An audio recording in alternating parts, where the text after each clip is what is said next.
Колку ученици се заразени со коронавирус и колку се во изолација не се кажува во апсолутни бројки. Министерката за образование и наука Мила Царовска им порача на новинарите да си ги пресметаат процентите.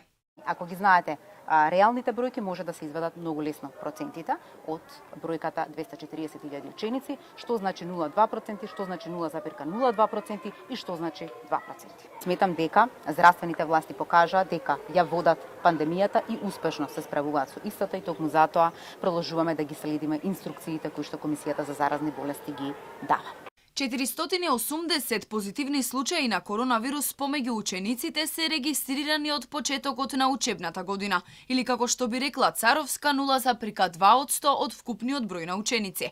Само за еден ден, во понеделникот, се заразиле 0,02%, односно 48 ученици. За тоа колку ученици се во изолација, Министерството нема точна бројка. Според Царовска, одговорот го имаат надлежните институции кои издаваат решенија за самоизолација.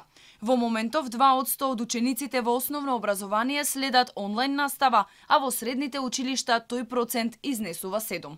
За процентите на Министерството им замери и Народниот правобранител. Реагира дека бројот на заразени ученици расте, а проблемот е што протоколите не се спроведуваат и почитуваат во целост.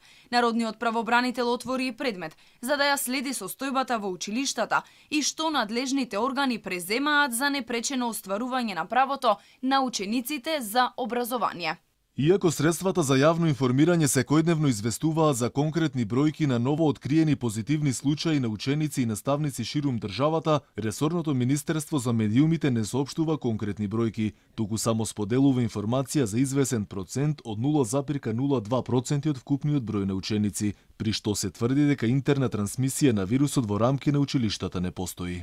Поплаките од родителите кои секојдневно ги добива Народниот правобранител се однесуваат на мерките во училиштата, постојаното изложување на учениците на пробев, постојаното носење маски кое предизвикува главоболки, неопремени тоалети, метеж пред влезовите на училиштата, голем број ученици во една паралелка, недостаток на учебници. И додека министерката се фали дека работата на образовниот систем е безпрекорна, од детската амбасада меѓаши реагираат за нетранспарентност на Министерството за образование, а недостатокот на информации за епидемиолошката состојба во школите дополнително ги зголемува сомнежите и вознемиреноста кај родителите. Побараа да се воведе задолжително бесплатно тестирање за сите ученици и персонал во училиштата и наставата да се одвива на отворено додека дозволуваат временските услови.